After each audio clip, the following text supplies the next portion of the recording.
সোনা ব্যবসায়ী খুনে অভিযুক্ত রাজগঞ্জের ভিডিও, এবার তাঁর বিরুদ্ধে বিস্ফোরক স্বীকারোক্তি ধৃত বিবেকানন্দ সরকারেরও।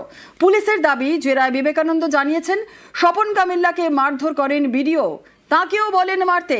সোনা ব্যবসায়ীর দেহ লোপাটের সময়ও ছিলেন ভিডিও প্রশান্ত বর্মন।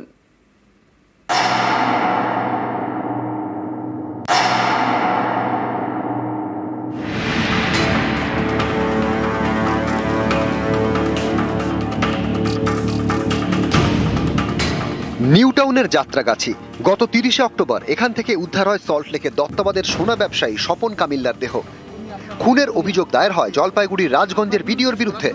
এই ঘটনায় ইতিমধ্যে বেশ কয়েকজনকে গ্রেপ্তার করা হয়েছে, তাঁদেরই একজন বিবেকানন্দ সরকার। পুলিশের দাবি, জেরায় বিবেকানন্দ জানিয়েছেন নিউটাউনের বহুতলের সোনা ব্যবসায়ী স্বপন কামিল্লাকে মারধর করেন রাজগঞ্জের ভিডিও প্রশান্ত বর্মন তাকেও মারতে বলেন। লোহার রড, লাঠি, বেল্ট দিয়ে মারধর করা হয়। এই মারের চোটে মারা যান সোনা ব্যবসায়ী স্বপন কামিল্লা। তার দেহ ফেলা হয় নিউটাউনের যাত্রাগাছিতে। সেই সময় সেখানে ছিলেন রাজগঞ্জের ভিডিও প্রশান্ত বর্মনও।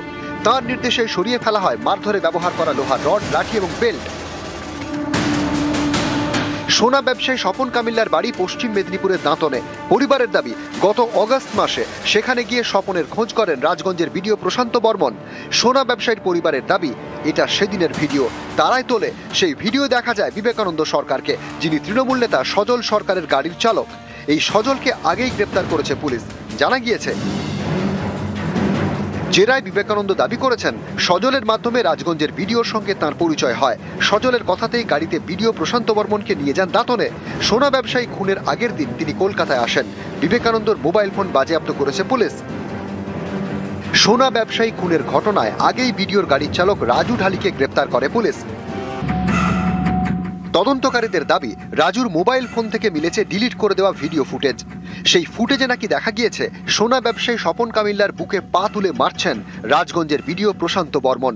প্রাণে মেরে ফেলার হুমকি দিচ্ছেন, রাজবংশী ভাষায় বলছেন, আমি বুঝে নেব। সোনা ব্যবসায়ী খুনে একে একে 4 জনকে গ্রেপ্তার করেছে পুলিশ। পুলিশের দাবি, জেরায় ধৃতদের বয়ানে যথেষ্ট মিল পাওয়া গিয়েছে। সেই বয়ানের সঙ্গে মিলছে ভিডিও ফুটেজ, অর্থাৎ পুলিশ এবার জাল গোটাচ্ছে। অনেকেই মনে করছেন পুলিশ যেভাবে জাল গোটাচ্ছে তাতে চাপে রাজগঞ্জের ভিডিও। বুঝতে পারছেন গ্রেপ্তার হতে পারেন, সেই আশঙ্কাতেই বারাসত জেলা দায়রা আদালতে আগাম জামিনের আবেদন জানিয়েছেন। 26শে নভেম্বর শুনানির সম্ভাবনা। অনুপ চক্রবর্তী, নিউজ 18 বাংলা। শাবানা মণ্ডল বেঁচে আছেন, অথচ তাঁর নামে ভুয়ো ডেথ সার্টিফিকেট। এভাবেই সরকারি প্রকল্পে টাকা হাতানোর চেষ্টা, এমনই চাঞ্চল্যকর অভিযোগ কুলতলির গ্রামে। আর এই নিয়ে কলকাতা হাইকোর্টে মামলা হয়। বৃহস্পতিবার ভুয়ো ডেথ সার্টিফিকেট খারিজ করে দেয় আদালত। 2 সপ্তাহের মধ্যে শাবানার সমস্ত নথি সক্রিয় করার নির্দেশ দিয়েছে।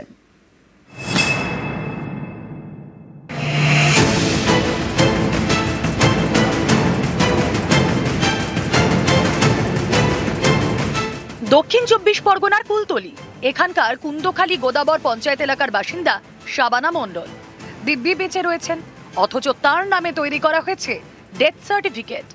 অভিযোগ, ভুয়ো নথি তৈরি করা হয়েছে অন্য এক পঞ্চায়েত এলাকা গোপালগঞ্জ থেকে, যাতে সরকারি প্রকল্পে টাকা হাতানো যায়। এই চাঞ্চল্যকর অভিযোগের জল গড়ায় আদালতে। কলকাতা হাইকোর্টের দ্বারস্থ হন শাবানার বাবা শাহাদুল লস্কর। বৃহস্পতিবার শাবানার নামে তৈরি করা ভুয়ো ডেথ সার্টিফিকেট খারিজ করে দেয় হাইকোর্ট। আদালতের নির্দেশ, ডেথ সার্টিফিকেটের যাবতীয় রেকর্ড বাতিল করতে হবে। 2 সপ্তাহের মধ্যে শাবানার সমস্ত নথি সক্রিয় করতে হবে। রাজ্যের জন্ম মৃত্যু সার্টিফিকেটের দায়িত্বে থাকা চিফ রেজিস্ট্রার এবং দক্ষিণ 24 পরগনার মুখ্য স্বাস্থ্য আধিকারিককে নির্দেশ হাইকোর্টের। আমার মৃত সার্টিফিকেট বার করেছে, আমার আব্বা হাইকোর্টে গিয়েছিল। তা হাইকোর্ট অর্ডার দিয়েছে যে আমার 2 সপ্তাহের মধ্যে আমার সব ডকুমেন্টস সেরে যাবে।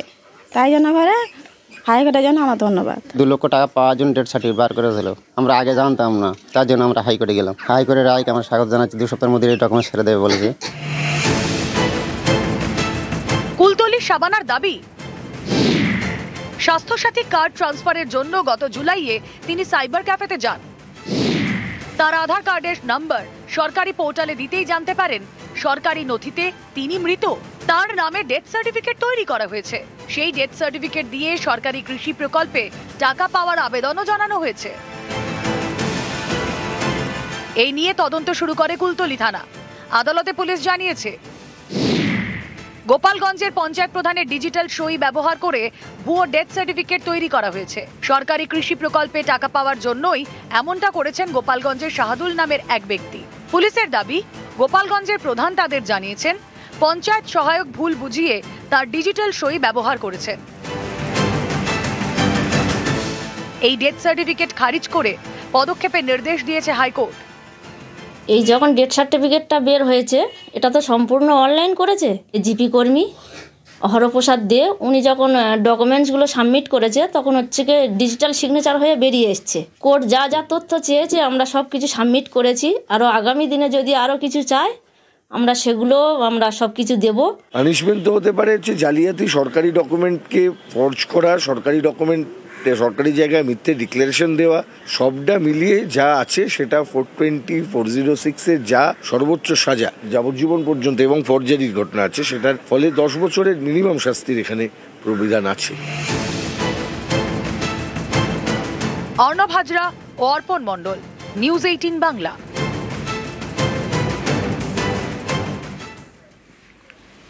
খড়দায় দখল হয়ে যাওয়া সরকারি জমি পুনরুদ্ধার।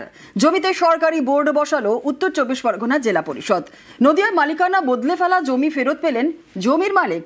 নিউজ 18 বাংলার খবরের জেরে।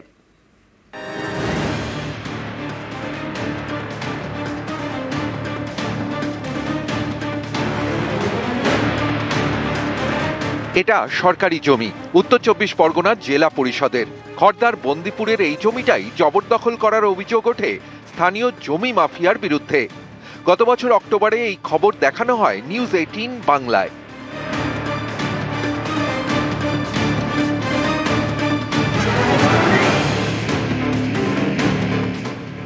এরপরে জেলা পরিষদের পদক্ষেপ, নথিপত্র দেখে 1 বছর পর জমি পুনরুদ্ধার। বৃহস্পতিবার জমিতে বসানো হয় সরকারি বোর্ড। অসাধু লোক, কারা জমি মাফিয়া, তারা চেষ্টা করেছিল এই জমিটা যাতে আমরা তাদের নামে করে বিক্রি করে মুনাফা করবে, এরকম একটা চেষ্টা করেছিল। কিন্তু আমাদের সারা বলাগড়বাসী এবং 2টো মসজিদ কমিটি সবাই থেকে আমরা সেটা বাধা দিই। আমরা তো খুব খুশি, গ্রামবাসী আমরা সবাই আনন্দিত। বন্দিপুরের বলাগড়ের 12 বিঘা সরকারি জমি, এর মধ্যে পুকুর রয়েছে যা লিজে দেয় জেলা পরিষদ। কেউ পুকুরে মাছ চাষ করেন, বাকি জমিতে ফলের গাছ। অভিযোগ, এই জমি দখল করে গাছ কাটা হচ্ছিল, মাটি ফেলে পুকুর ভরাটেরও চেষ্টা হচ্ছিল। সেই জমি পুনরুদ্ধার করল উত্তর 24 পরগনার জেলা পরিষদ। কালকে আমরা সরজমিনে ওই স্পটে যাই, যে একদম পাকাপোক্তভাবে ভালোভাবে বোর্ড বানিয়ে এলাকার বাসীর কাছে ওই জমিটা আবার ফেরত দিয়ে।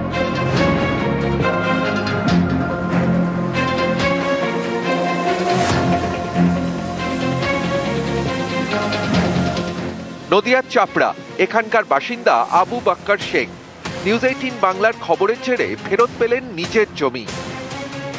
চাপড়ার মহেশনগরের আবু বাক্কার শেখ অনেক বছর আগে সরকার থেকে জমির পাট্টা পান, সেই জমির উপরেই তার বাড়ি। সম্প্রতি তিনি জানতে পারেন জমিটি তার নামে নেই, মালিকানা বদল করে নেওয়া হয়েছে। বুধবার এই খবর দেখানো হয় নিউজ 18 বাংলায়। 24 ঘন্টার মধ্যেই পদক্ষেপ। বৃহস্পতিবার সরকারি খাতায় আবু বাক্কারের নামে জমির রেকর্ড তৈরি করা হয়।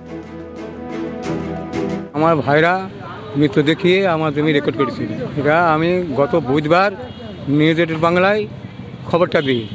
আমি কালকে এই জমি রেকর্ড ফেরত পেয়েছি। নিউজ 18 বাংলাকে আমি ধন্যবাদ জানাই।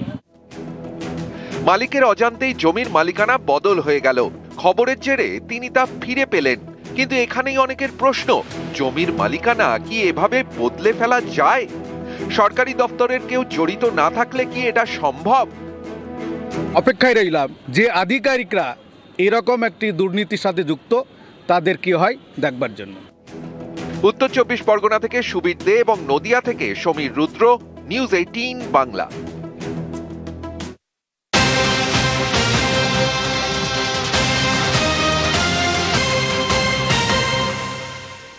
মাঝরাতে মাছের বাজারে আগুন, পুড়ে ছাই একাধিক দোকান। নদিয়ার শান্তিপুরের বড় বাজারের ঘটনা।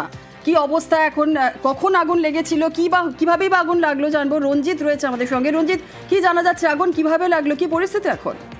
দেখো এখন পরিস্থিতি নিয়ন্ত্রণে দমকলের দুটি ইঞ্জিন রাতেই আগুন বেশ কয়েক ঘন্টা আগুন নিয়ন্ত্রণে আনে এবং বড় বাজারের যে মাছ বাজার এবং সবজি বাজার এলাকা রয়েছে সেই জোনটার মধ্যে মূলত অগ্নিকাণ্ডের ঘটনা ঘটে এবং রাত 11টার পরেই ঘটনাটি ঘটে।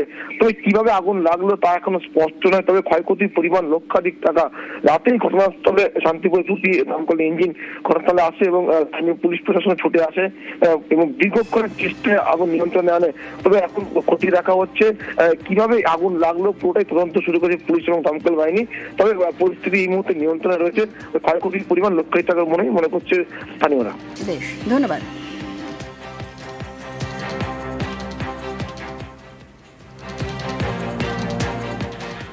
এখানে আগুনটা অনেক বড় ছিল এবং পুরো এরিয়াটাই তখন জ্বলছিল। তো আমরা দুটো স্কুলে আমরা কাজ করতে শুরু করি এবং আগে আমরা আশেপাশের যেহেতু পুরোটাই বাজারের মধ্যে, তো আমরা আগে যেগুলো জ্বলে যায়নি এখনো সেগুলোকে আগে আমরা সেভ করার জন্য আগুনটাকে অ্যারেস্ট করি। আমরা ইলেকট্রিকের এখানে তার জ্বলা অবস্থায় পেয়েছি, তো এখনও এটা তদন্ত করে দেখতে হবে যে এটা কি জন্য।